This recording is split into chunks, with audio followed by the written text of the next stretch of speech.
Good afternoon. I'm Jahner Rosenthal, Chair of the Division of Humanities and Social Sciences. It is my pleasure and honor to welcome you back to the first Watson Lecture in person in 2 years. It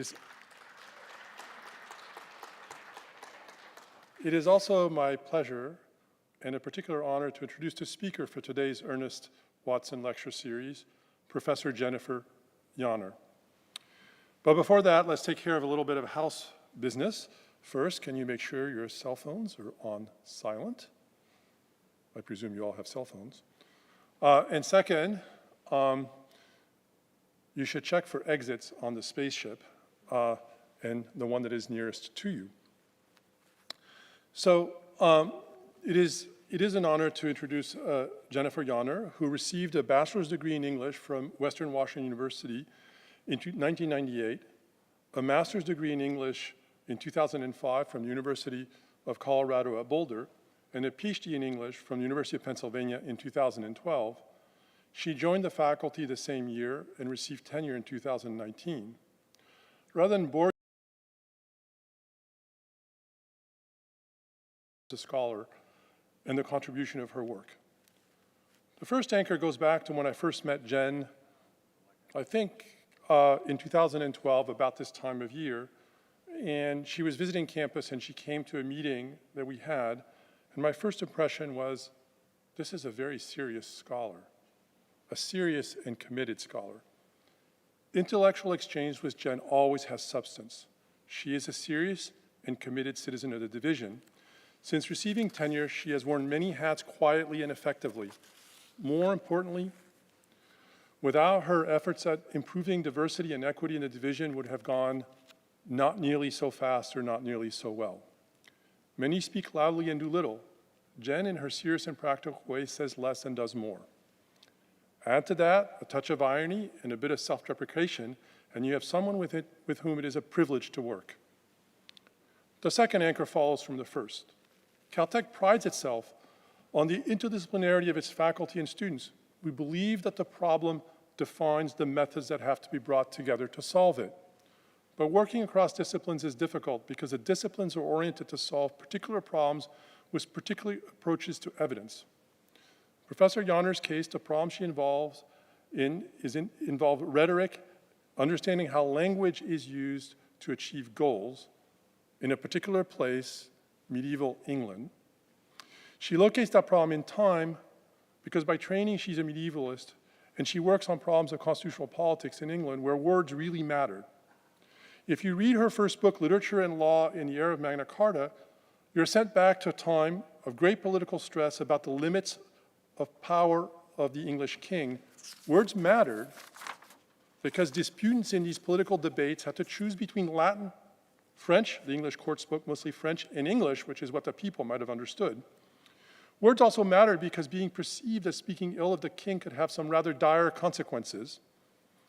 So if you think about medieval history as about dressing funny, Jen's book will make you think again. The parallels to recent history in the US or today in Russia, while never written, are impossible to escape. Casting research back 800 years is not easy, especially given the plurilingual sources and encompasses both history and literature. And Jen achieves that in a remarkably easy way to follow. She makes those questions really come alive. Today, she will deploy her dual disciplines to consider explicitly a problem that we have all experienced. How do we comprehend risk? Whom do we trust? A dull economist like me would bore you with data tables and variances. She's going to take you on a trip through time, which will get you to ponder the fundamental questions about history and the humanities. What is different today from the past? What is the same? Please join me in welcoming my colleague and friend, Jennifer Jahner, who will speak on the rhetoric of change in a time of pandemic. Thank you very much.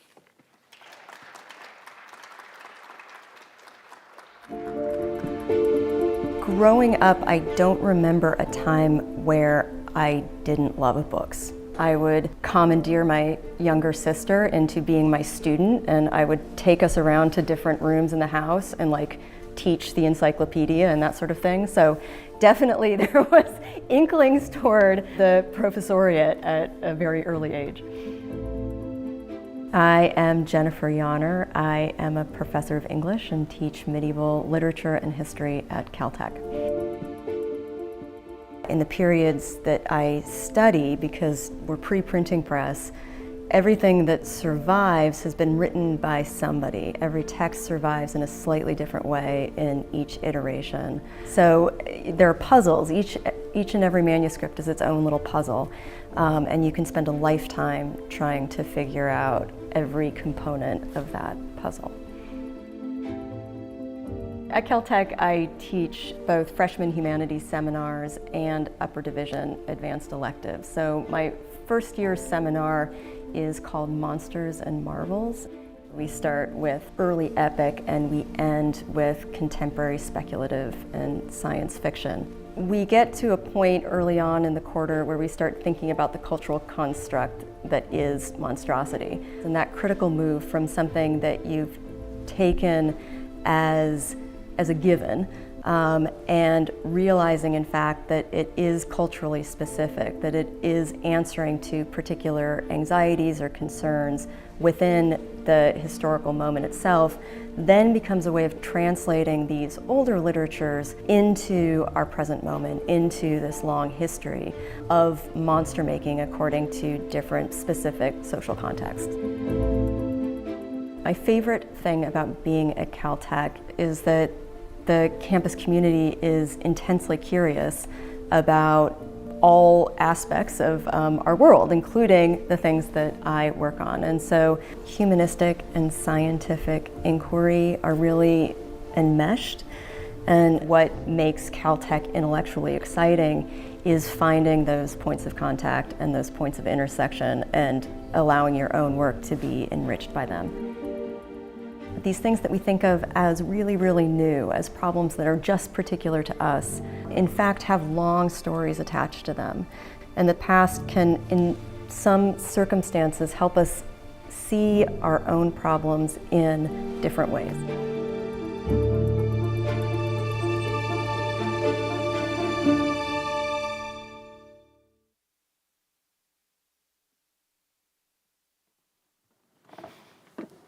Hello, everyone. Thank you so much for being here tonight, and it's a pleasure to have the chance to give this talk to all of you here tonight. I want to thank Jean Laurent for his very kind and generous introduction, as well as thanks to the Watson Committee, to Janet Gould and Peter Holderness and everyone in the communications office, and especially to this audience, both those of you who are here in Beckman for the first time in 2 years, as well as those of you who are on YouTube watching on the live channel. I'll just note that I will be taking questions at the end of the talk, both online and in person. So you see the microphones there, and feel free to line up and ask your question in whichever form you want. So I definitely meant to put a little bit of emphasis on that word chance, the chance to give this talk. What can we say of the last 2+ years of pandemic living, if not that they've made us constantly interrogate the chanciness of our lives, the unpredictability, the uncertainty, the demand daily that we weigh our chances of getting sick or staying healthy. So my talk tonight is about this long history of the idea of chance. And as we'll see, to talk about chance is to talk about some of philosophy's oldest and thorniest questions. What's the difference between something we know for certain versus something we have probable certainty of? What's the difference between a random chance event and a repeated event whose frequency or chances we can calculate or even predict? These questions can lead us along many different paths through the history of science, through the advent of statistics and game theory, through quantum physics, to our own moment of big data and the ever-widening applications of machine learning. These fields of expertise I leave to my brilliant colleagues here at Caltech. As a literary scholar and historian, I have a different story to tell about chance, one that brings together our abstract ideas of the concept with the various social, political, and emotional formations that develop around it, particularly in moments of crisis and uncertainty. This story, I want to stress, would take a different shape depending on who was telling it and where in history and in the world they began. Questions of chance and uncertainty, providence and purpose reside deep in humanity's many knowledge systems, and indeed, I think, help give shape to those systems, each contending in their own ways with what we can and cannot know about the present and the future. So the story all unfold follows the path we tend to call Western science and medicine, although of course built into that idea of Western science and medicine is so much of the world's history and knowledge.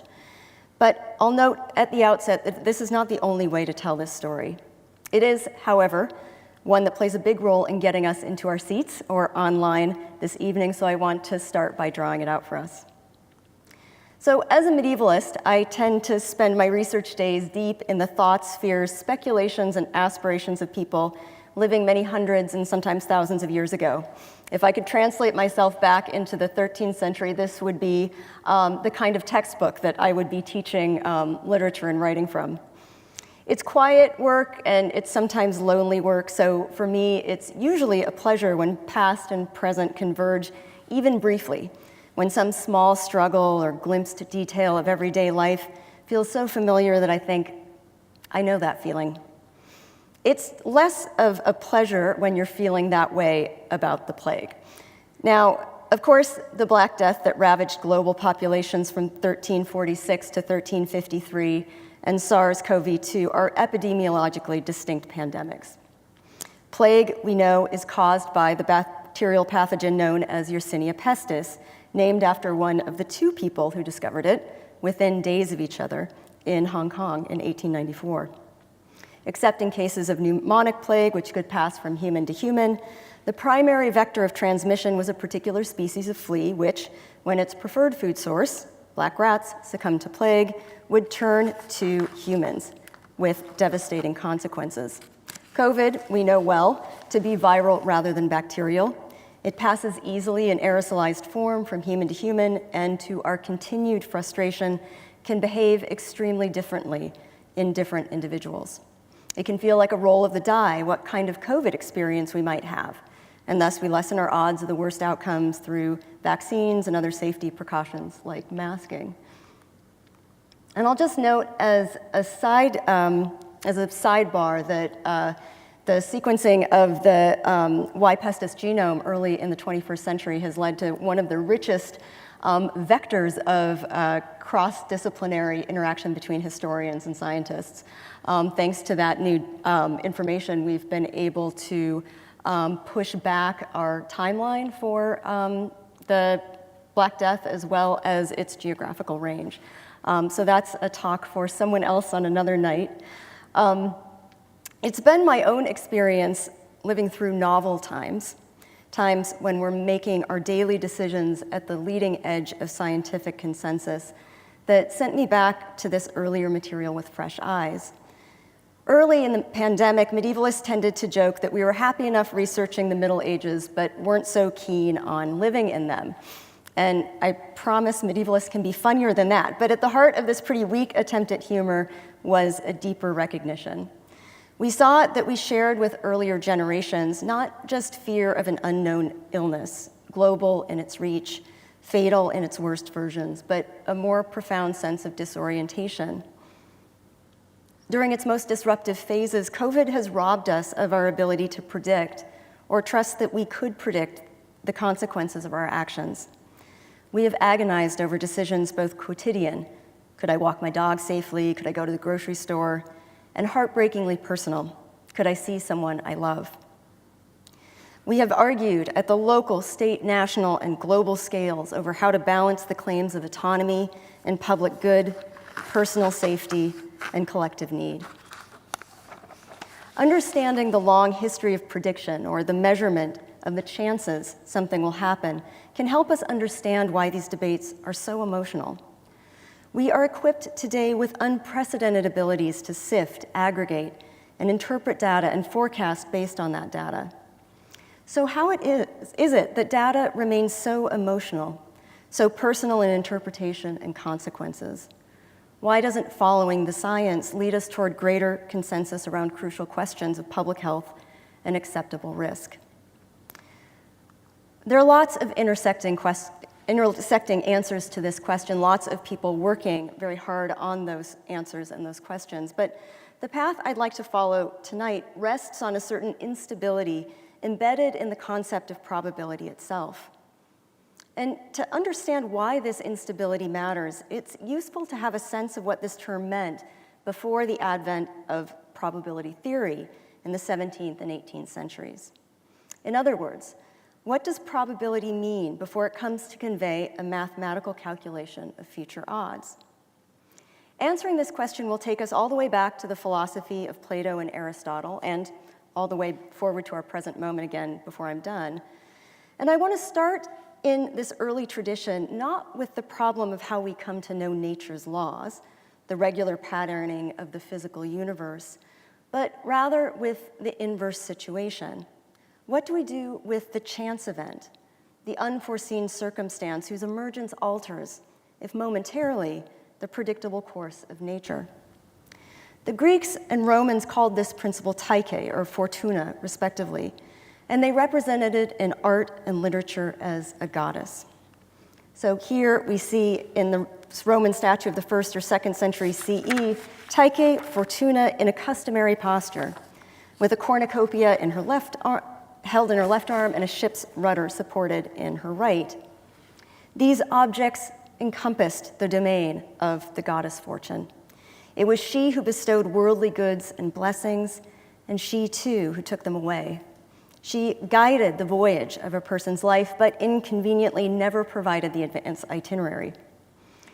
This goddess is associated with other key concepts in the ancient world, including ideas of luck, accidents, and coincidence. So if we were to trace the word chance, the English word, back to its etymological origins, we see that it derives from the Latin verb cadere, meaning to fall. From casus, fall, we get both of our English words case and chance, as well as the idea of casualness, something that falls together in an undetermined way. All of these terms support the basic intuitive idea that certain events befall us. They seem to take place accidentally or coincidentally, and we recognize them as chance precisely because we haven't foreseen them. Tyche thus presented a vexing challenge to philosophers like Aristotle, who set the agenda for centuries of scientific reasoning with his theories of the four causes, according to which, supposedly, we should be able to explain all observable phenomena in the universe. And for the authoritative account of causation from Aristotle to our present, I refer you to the Watson lecture of my colleague in HSS, Frederick Eberhardt. But could one call chance a cause? That is, could we say that certain features of the world came into being through randomness? For Aristotle, the question is definitely no. But also, on further consideration, depends on what you mean. On the one hand, the idea of randomness or spontaneity contradicts a fundamental axiom of Aristotelian science, the assumption that natural phenomena exhibit an underlying order and purpose. It would be absurd to Aristotle to suggest that a purposeful world could come about by mere chance. Witness the exquisite regularity of the heavens, he would say. The cosmos embodies the principle of order for Aristotle, as it would for the Middle Ages after him. And it contravenes reason to suggest that such order just happens to be the way that it is. At the same time, Aristotle recognizes the intuitive usefulness of a concept of Tyche in day-to-day life. Our lives happen, that is, unspool in unpredictable ways. When we encounter a friend at the grocery store or market, if we're using Aristotle's example, we don't say, if we're Aristotle, that our meeting was caused by chance. Rather, a whole series of choices preceded our trip to the store, and that chance encounter was the accidental effect of those combined choices. So here's what Aristotle will decide. Chance is an accidental cause in the sphere of those actions for the sake of something which involves choice. That's a very complicated definition, but I've boiled it down to chance follows from choice. It turns out that Aristotle was onto something when he emphasized the relationship between chance and choice. As I'll come back to later in the talk, our current understanding of the way we assess risk and make choices in uncertain environments depends precisely on the relationship between our choices and the weight we give to different probable outcomes. What I want to emphasize for now is the role, the complicated role that Tyche or Fortuna plays in this ancient context. Feminized as a goddess, Fortune gained a face and a personality. Her blessings could be sought, but more often than not, she represented the implacable, impersonal unfolding of time itself. She reigned immutably over the principle of mutability, and as such came to embody both a theory of chance and chance's opposite, fate or destiny. This doubleness, this capacity to represent both accidental and predetermined events, made her central not just to philosophy, but to literature. In the epics of Homer and Virgil, it might be the whims and grudges of the gods that raised up heroes and brought down cities, but from the perspective of the characters, it was Tyche or Fortuna that guided their wandering paths. She governed the sea, the wind, the weather, all those various natural forces that lay beyond human control. Her own motives and allegiances remained inscrutable, making her an ideal representative for the operations of chance. Later, in the Middle Ages, Fortune would trade her rudder for a wheel, the paradigmatic wheel of fortune, which could raise you up, but just as quickly cast you down again.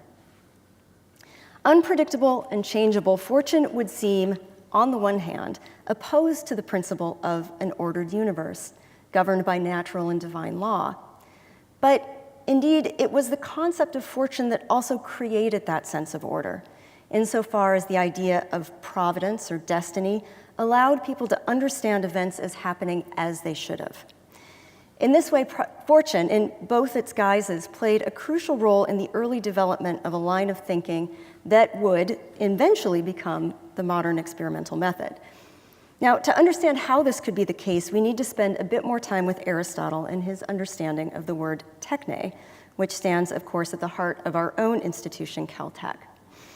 This word encompassed a great deal of meanings in ancient Greek, but roughly it connoted a body of knowledge learned and perfected through practice. In the Latin tradition, it would be rendered as ars, or art. It encompassed both the product of one's learning, a boat, say, or a table, as well as the myriad rules and refinements that make up the disciplines of boat making or carpentry or the like.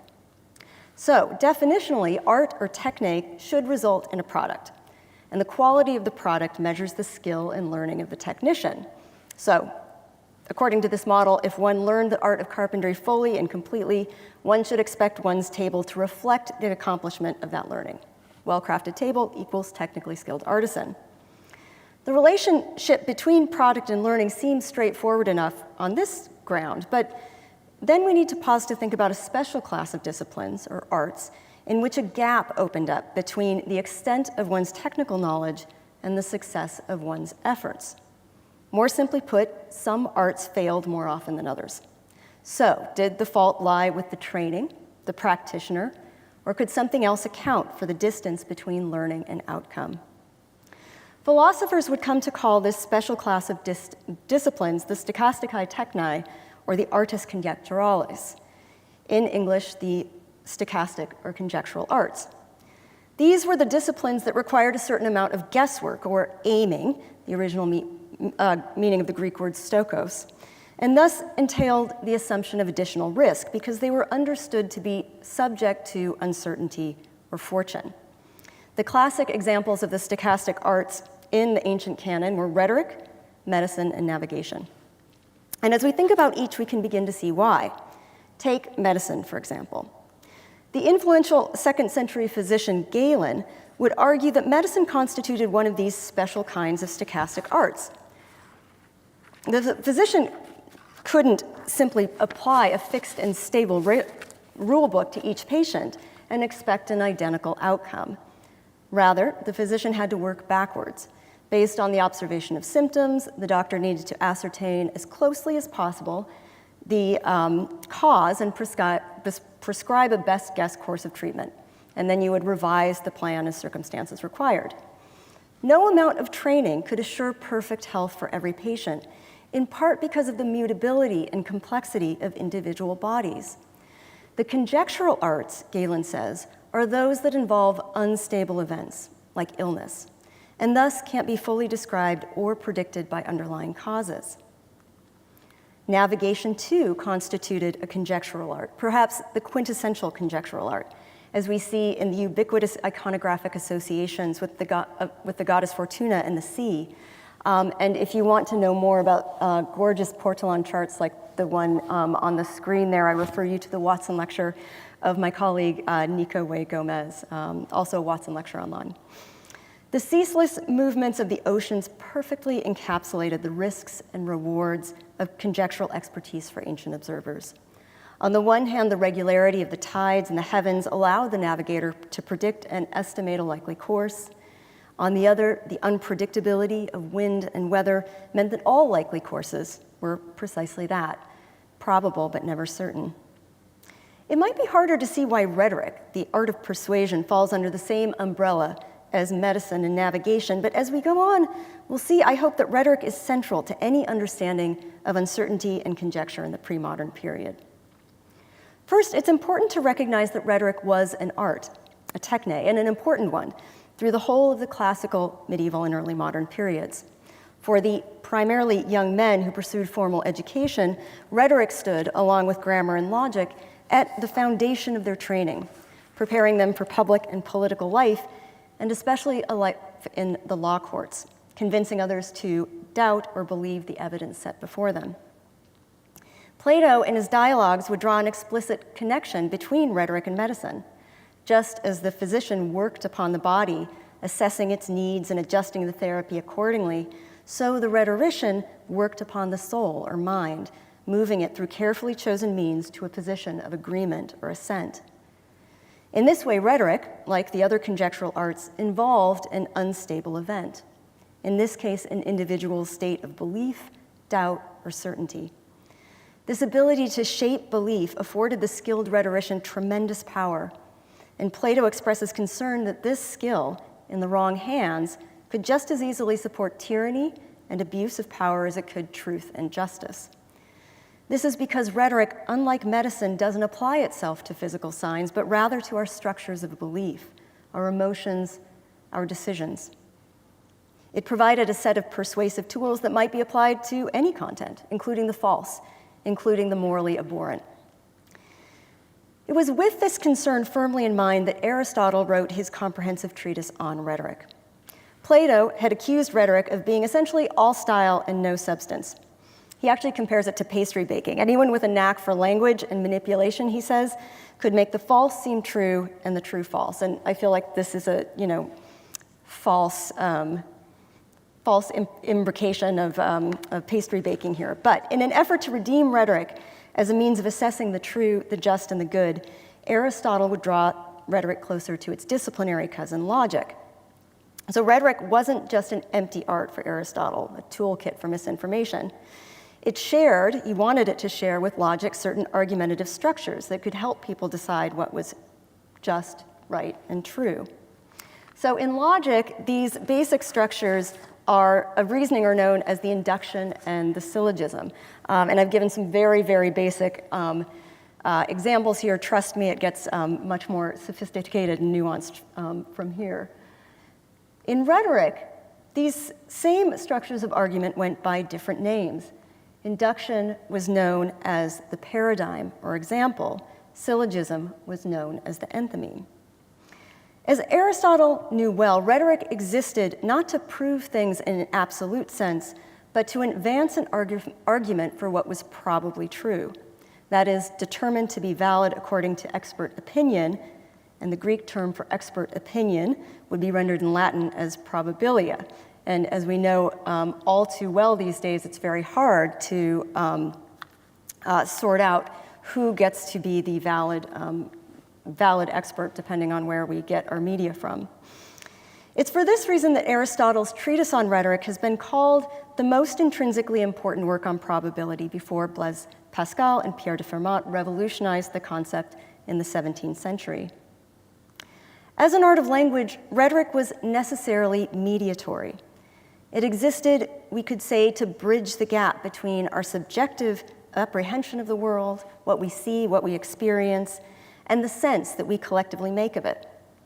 To this end, it measured its effectiveness by how well it stabilized belief around a probable argument or proposition, recognizing that such stability remained in most cases provisional and approximate rather than certain. So as we leave Aristotle and classical antiquity, I want to just briefly recap where we've been. The first point I'll emphasize is that ancient philosophy and literature possessed a robust discourse of uncertainty, which embraced both the concepts of chance and unpredictability, as well as fate and providence. I think sometimes we think of the past as much more dogmatic and certain in its beliefs than it actually was. And so to keep in mind that uncertainty was very much at front of mind for distant thinkers as well as in our own time. Second point I'd like to make is that the language of fortune, or taiki, was perspectival. Proximate or immediate events that one couldn't or didn't predict, or whose causes appeared uncertain, summoned the language of chance. Events that felt more distant or whose causes become clear in retrospect invited the language of destiny or fate. And long before the advent of statistics, we see a group of disciplines that were considered stochastic, conjectural, or probabilistic. Key examples were medicine, navigation, and rhetoric, as we've seen. Translated to our own era, these arts continue in their probabilistic form, albeit mathematicized in the disciplines of epidemiology, astronomy, meteorology, political science, economics, behavioral psychology, and other fields. So, as a historian of literature and rhetoric, I'm intrigued by the question of what survives of this old model of the probable, within and alongside the mathematical models that now govern our ways of evaluating evidence and predicting the future. And they survive, I think, in the ways we make sense for ourselves and within our communities of the problem of uncertainty itself. They survive in the stories we tell. So I want to move forward in time to the 14th century and to one of literary history's great storytellers, Giovanni Boccaccio. Deeply admiring of his Italian predecessor Dante, Boccaccio built a remarkable career for himself before his death in 1375. His best-known text, however, is one that has made something of a comeback these last 2 years of the pandemic, the Decameron. The title translates to 10 days, and it's the original quarantine project. Boccaccio sets the Decameron in a very specific time and place, the city of Florence in 1348, in the months following the initial March outbreak of the Yersinia pestis bacterium, aka the plague, in the city. Plague had found its way into the Italian territories by late 1347. The Italian port cities were gateways of global trade in the 14th century. They linked the Afro-Eurasian markets. So it's unsurprising that the disease, traveling as it did with the rats that populated ship cargo holds, would make its European inroads in Sicily, Genoa, and Pisa, and move from there inland to major cities like Florence.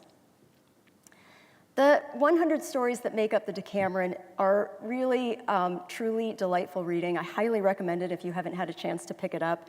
They're funny, they're bawdy, they're outrageous, they're filled with pathos and humor and adventure. So it might surprise us that the collection begins with one of the most detailed, one of the most grim accounts of the effect of the Black Death on an urban population that survives from the Middle Ages. The Decameron takes the form of a frame narrative, that is, a set of stories told within a larger structuring story.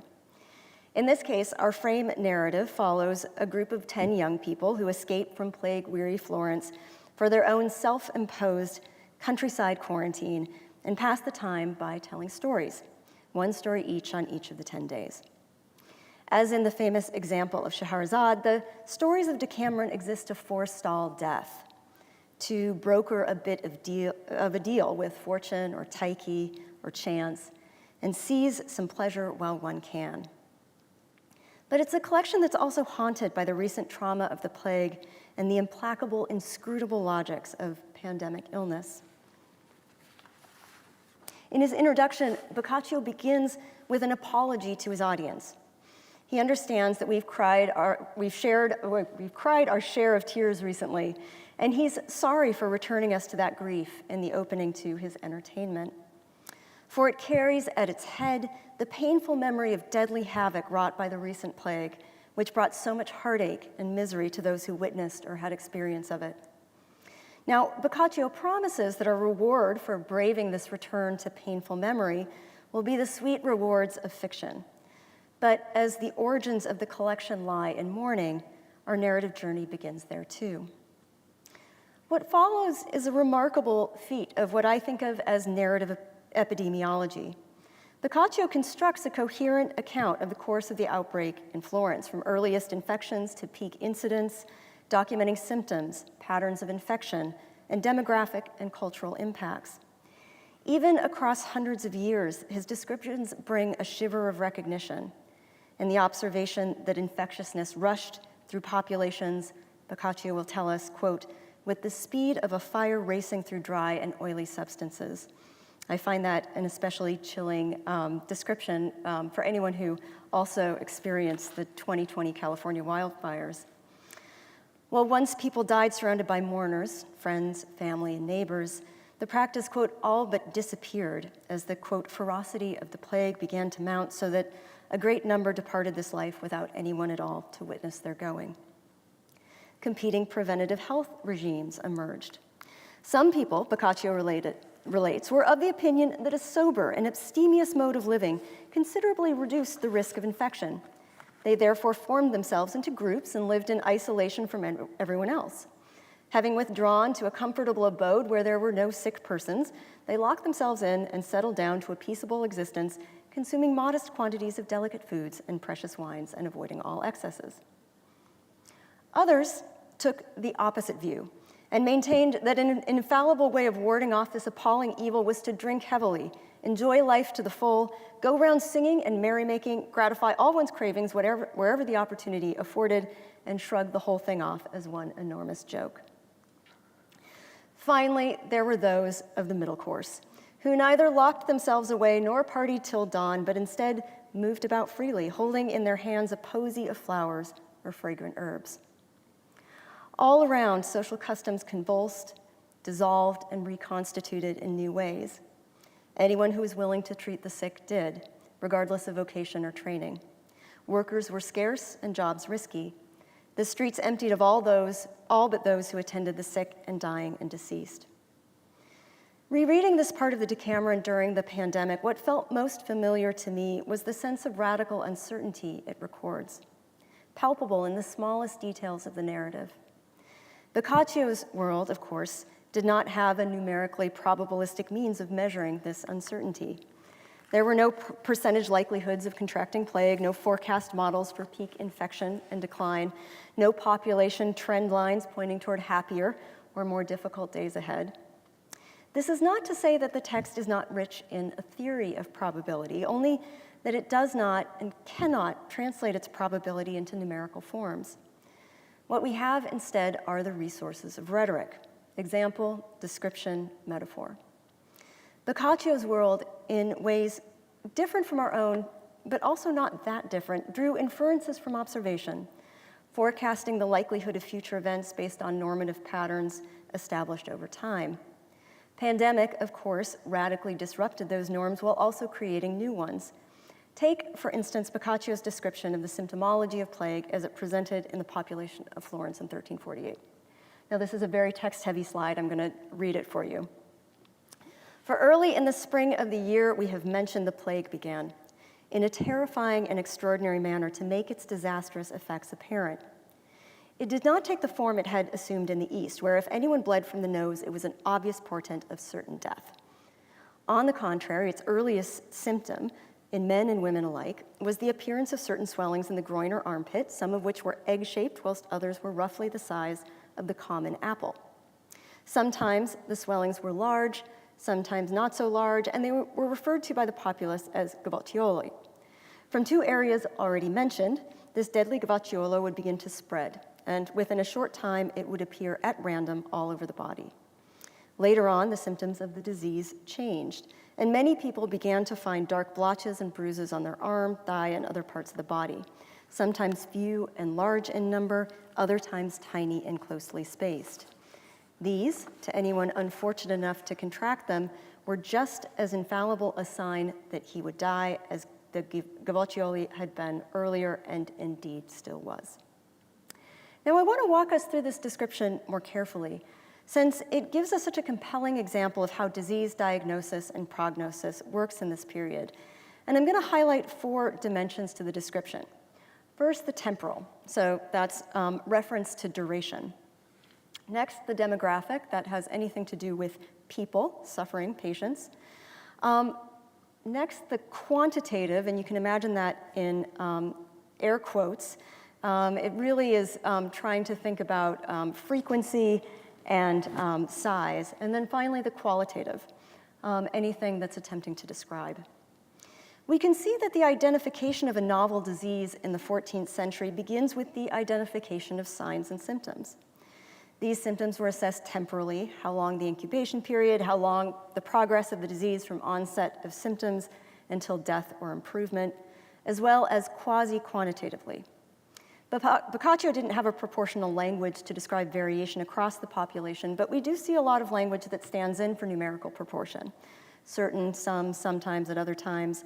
Likewise, language that attempted to approximate the physical presentation of symptoms themselves. Egg-shaped, common apple, large, not so large, dark, blotchy, random, few and large, tiny, and closely spaced. Boccaccio and his contemporaries stood, and here I borrow a beautiful phrase from the historian of science, Anneliese Meyer, on the threshold of exact science. In centuries to come, the kinds of observation Boccaccio recorded would take on new precision. Some or sometimes would become in X percentage of cases. Large and tiny are measured in centimeters. So for comparison's sake, let's take a look at a contemporary description of the disease. And I'm not going to read this for you. Once we take out a lot of the technical terminology, we're left here. It's not accidental, I think, that one of the most compelling and detailed descriptions we have of bubonic plague in the 14th century comes from a writer of histories, fictions, and poetry. This is not to say that doctors were not writing extensively about the plague, they were, only that different modes of writing entailed different strategies and drew on different kinds of expertise. In this case, the rhetorical conventions of literature, somewhat paradoxically maybe to our mind, leave the poet better disposed to provide an accurate description of a new disease.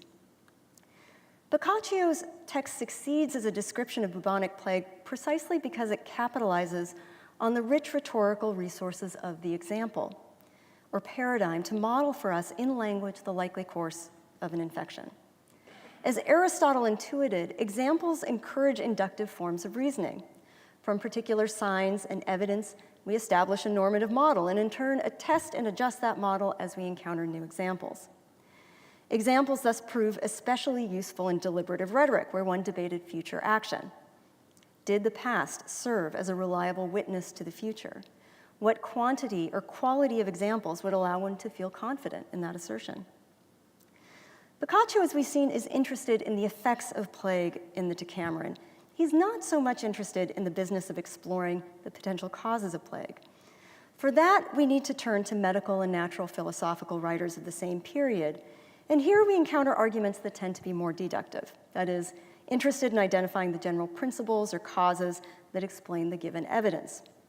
Posited explanations for the plague abounded, believe me, ranging from the divine to the natural, the cosmic to the local. God's wrath and the coming apocalypse were popular theological arguments, and these arguments did not exclude any of the other more scientific explanations, that also circulated.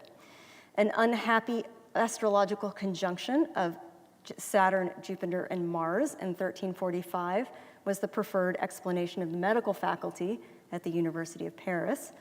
A less popular theory postulated that earthquakes, like those that struck Germany in 1347, released noxious fumes into the air, resulting in wide-scale poisoning. Deducing some form of poison at the origins of the pandemic held powerful and powerfully dangerous appeal. Across Europe, minoritized communities, especially Jewish communities, were accused of poisoning wells and rivers to bring about the pandemic, a false deduction that resulted in thousands of deaths by mob violence and legal process alike. It's tempting to distance ourselves from this history, to gaze from the vantage of modernity on its seemingly fanciful theories, its expressions of xenophobia and bigotry, and think, how medieval. But if anything, the last 2 years of pandemic living have underscored how deeply embedded are the impulses to temper uncertainty with answers, even answers that are almost certainly wrong. The rhetorics of fortune and chance did not disappear with the advent of probability calculus in the 16th, 17th, and 18th centuries. Rather, as historians of science like Ian Hacking and Lorraine Daston have shown, chance took on mathematical form. The letter exchange between Pascal and Fermat in 1658 has been credited with the birth of probability theory in the sense we now conventionally understand it. Tonight, I want to pick up the story about a half century later because it's here that we see a really explicit effort to bring together the two worlds I've been discussing, the worlds of rhetorical conjecture and mathematical conjecture. This merger occurs in an important treatise called The Arts of Conjecturing by the Swiss mathematician Jakob Bernoulli. What Bernoulli proposed was a theorem that still stands at the basis of modern statistics and probability theory. And for the math on this, I direct you to the Watson lecture of my HSS colleague, Omer Tammuz. But in my literary scholars' terms, the basic idea is thus.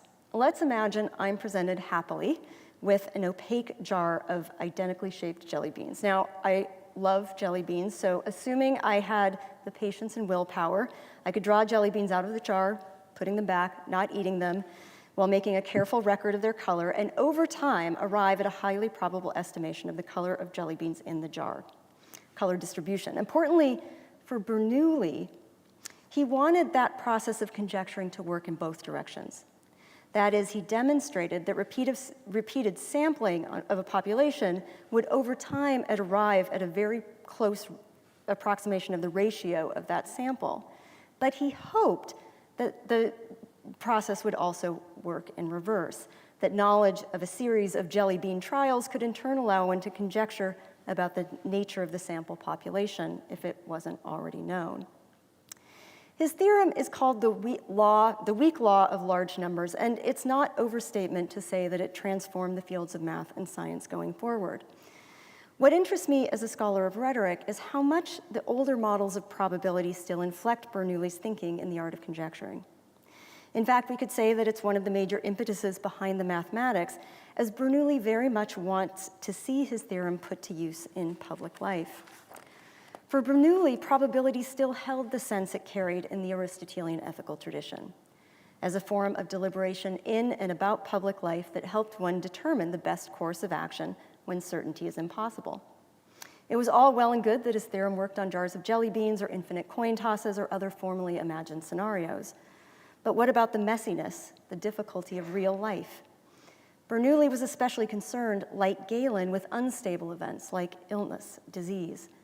Could a formalized art of conjecturing help identify disease or compare fatality rates across different diseases or populations? Could it help forecast life and death? Jakob Bernoulli had grand ambitions for his art of conjecture, but it was his nephew Daniel Bernoulli who would start to realize some of that potential in the later decades of the 18th century, creating the first mathematical model designed to calculate the change in life expectancy based on whether one achieved immunity to another highly virulent disease, smallpox, either through inoculation or by surviving the disease. Ian Hacking has described this period of the 17th and 18th centuries as the moment when chance was domesticated, transformed from something that lay beyond human control to something that could be measured, forecasted, put to civil and personal use. We live in the long shadow of this merger of mathematical models and the messy uncertainties of human life. Indeed, many historians will designate the advent of probability theory as a convenient starting point for modernity and all of the vertiginous transformations of knowledge, economies, and information that attach to that idea.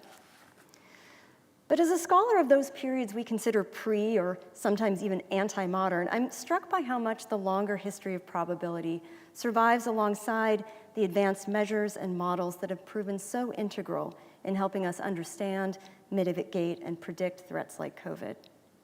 And indeed, I think it's this rhetorical history of chance that helps us understand why the interactions between data, emotion, and judgment remain so volatile. And this understanding is crucial since it's in the interaction between data and emotion that our most important health decisions take shape. To wrap up, I want to take us all the way back to our opening formulation of chance as the flip side of fortune. Well, remember that for ancient and medieval writers, chance was primarily an epistemological concept. That is, it described not a state of being, but a state of knowledge, or more specifically, our own perspective on events that seem to us to coincide unexpectedly. Now, unless your days contain no new information, no new routines, nothing unexpected whatsoever, and certainly lockdown did feel a lot like this, we could describe virtually all of our days as series of chance coincidences, choices intersecting with choices intersecting with our attention. But it's a special class of coincidences, the friend we didn't expect to see, the dollar bill we happened to notice, that capture our attention in such a way that we build meaning and stories around them. And this is where chance turns into fortune. The unsettling array of chance outcomes that have accompanied COVID has given rise to innumerable versions of these kinds of stories. I've told them, you've told them. We've lived in an ocean of narratives built around COVID chances, of near misses, of unexpected infections, of long COVID, of death. And they crowd our judgment even as we're faced with the seeming impersonality of the data surrounding the pandemic itself. Public health communications experts and increasingly data scientists recognize the complex role that emotion, personal history, and family and community experiences bring to the interpretation of health data. Here at Caltech, a multidisciplinary team of researchers led by postdocs Tessa Rush and Yanting Han have just published initial findings from their longitudinal study of socio-emotional and behavioral patterns from the months of the pandemic spanning April 20 to January 2021, assessing measures of stress, anxiety, and health and other behaviors across a spectrum of income levels, ages, genders, races, ethnicities, and geographies. And this data is available for you to look at and play with. I encourage you to do so. At Columbia University, the Increasing COVID-19 Vaccination Confidence Project is using natural language processing to analyze millions of social media posts by vaccine-hesitant users in Maine and New York, looking to ascertain whether their posts share common rhetorical features. What they've found so far is a mobile set of phrases and ideas about bodily autonomy, about mistrust of authority, about worry for children and loved ones, that travels flexibly across ideological lines. A motto like "my body, my choice" may have originated in pro-choice abortion activism, but it's migrated easily to anti-mandate positions on vaccines and masking.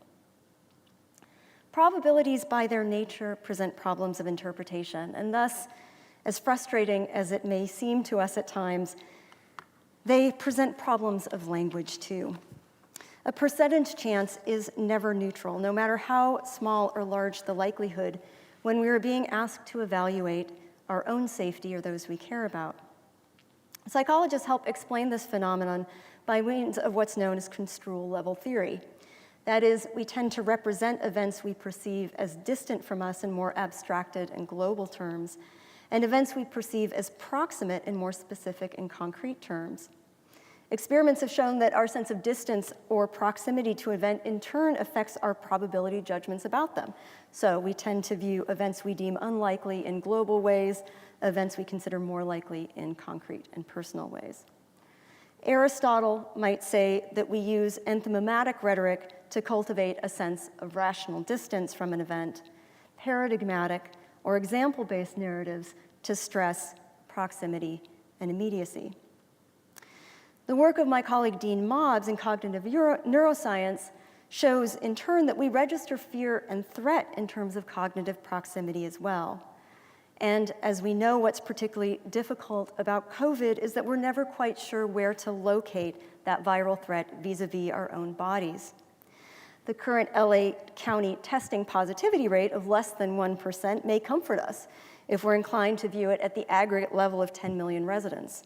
Or it might keep us home if we're thinking about the friend of the friend whom we heard got sick last week. The long history of uncertainty is perhaps less linear less progressive than we might like. More precise means of measuring what we know and what we don't know about health, climate, politics, and the other conjectural arts hasn't left us feeling more secure in this era of overlapping and intersecting crises. But this same long history can help us understand, at least in part, why that might be the case. We register chance emotionally and narratively, even as we train ourselves to understand it statistically. These two registers interact and shape each other in ways I think we don't always fully acknowledge, anxious as we are to privilege either the emotional power of our stories or the ostensible impersonal authority of the data. But being accountable to both sides of chance, the personal as well as the probabilistic, will be crucial to our ability to rebuild our communities in the months and years going forward. Thank you.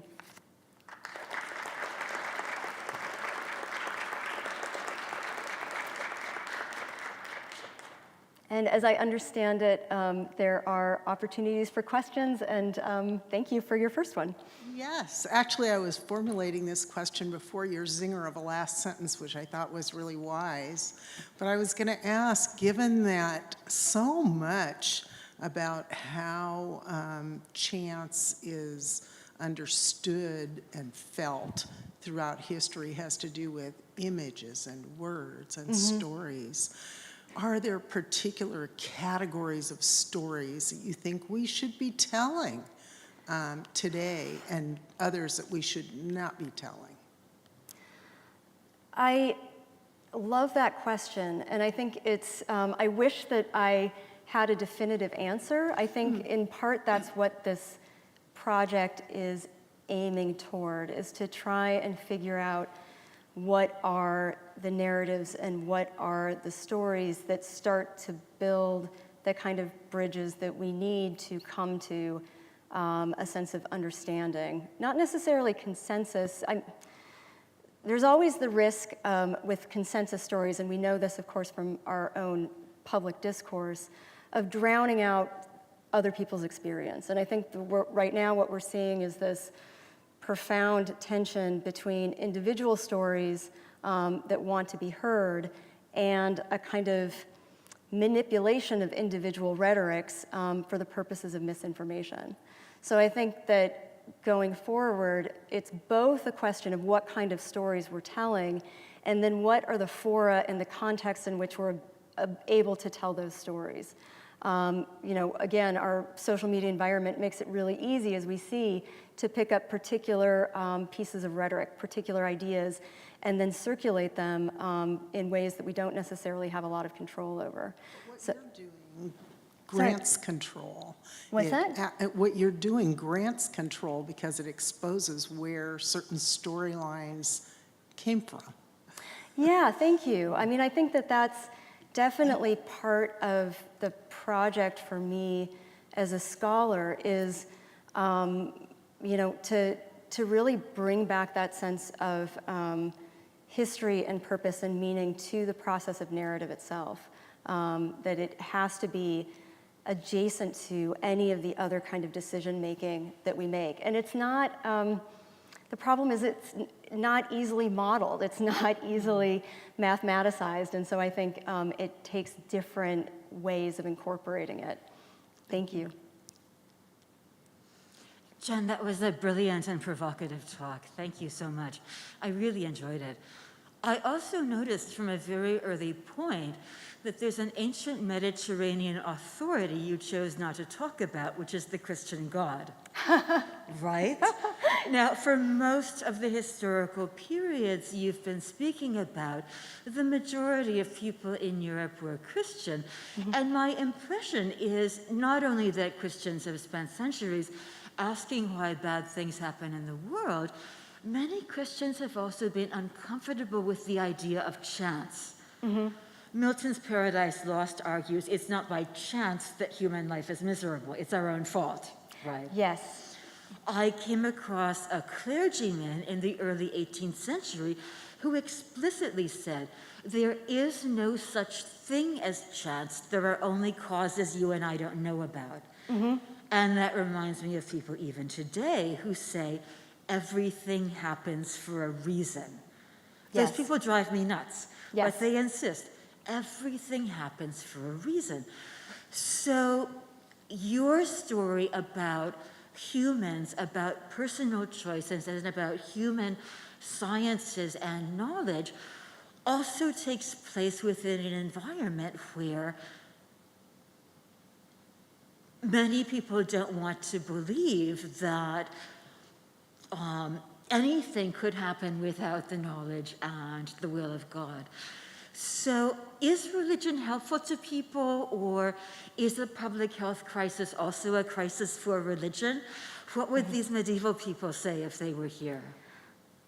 Well, I will not posit what medieval people will say if they were here, but I appreciate, Christine, you identifying the fact that God is notably absent from this talk. And I think, obviously, he was in the background of my own mind as I was writing and preparing, but I didn't want to focus on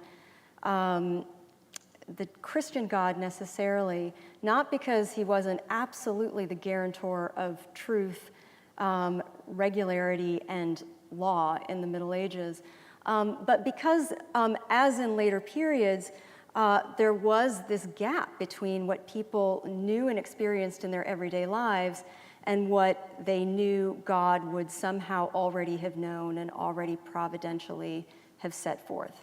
And so that distance between what was providential and true, by definition, and what we could observe, experience, and predict on a more local level became the grounds for fortune. So fortune essentially served the purpose of mediating that world. And one of the things that surprised me as I moved forward into the early modern and Enlightenment periods really is that that same structure to some degree maintains. You still have a kind of determinism in the background of early probability theory, and Hacking talks about this, Daston talks about this, that in some ways allowed for games of chance to kind of have their play within the sphere of human activity. It's not until later that you really take, kind of divine providence and a global controlling divine logic out of the story. But thank you for that. Terrific. There are questions. There are lots of interesting questions from our online audience. And I'll just see, I'll take the one, someone has asked, are there any writers of today whose writing parallel the Decameron? If so, have you been examining those? I think that yes, and I think in fact that there are a number of really fascinating projects, actually, that have been called Decameron projects that have grown up in the last 2 years around the pandemic. So you can find these through the New York Times, where people are actually trying to kind of write under conditions of lockdown. I think that smaller and more like the Decameron frame narratives have become popular. There's just the earliest stages of fiction at this point that's trying to contend with the recent 2 years of the pandemic and how you might even translate that into literary terms. For those of us who studied the 14th century, it was always a kind of mystery why there wasn't more literary material that spoke to bubonic plague. We know, of course, its huge impact on the population. There's a surprising absence of direct literary engagement with the Black Death. And now I think, for a lot of us, we're starting to realize why that might be the case, that in fact to live through something that's so all-encompassing, that's so huge, and so traumatic on so many scales actually really is hard to represent in literature. And that's why Boccaccio is one of the few examples that we have, and he has to apologize profusely for even bringing his audience back into that moment, bringing forward what it was like. So Yes, thank you. And I'll be really interested as a reader to see how fiction and other art forms incorporate what we have been living through and what we continue to experience. We are at 6:05. I've gone a little bit over time, and I know there are lots of questions that remain to be answered, but I want to thank everyone for your time and attention, for being here online, and for being here in person. It's been an honor and a privilege.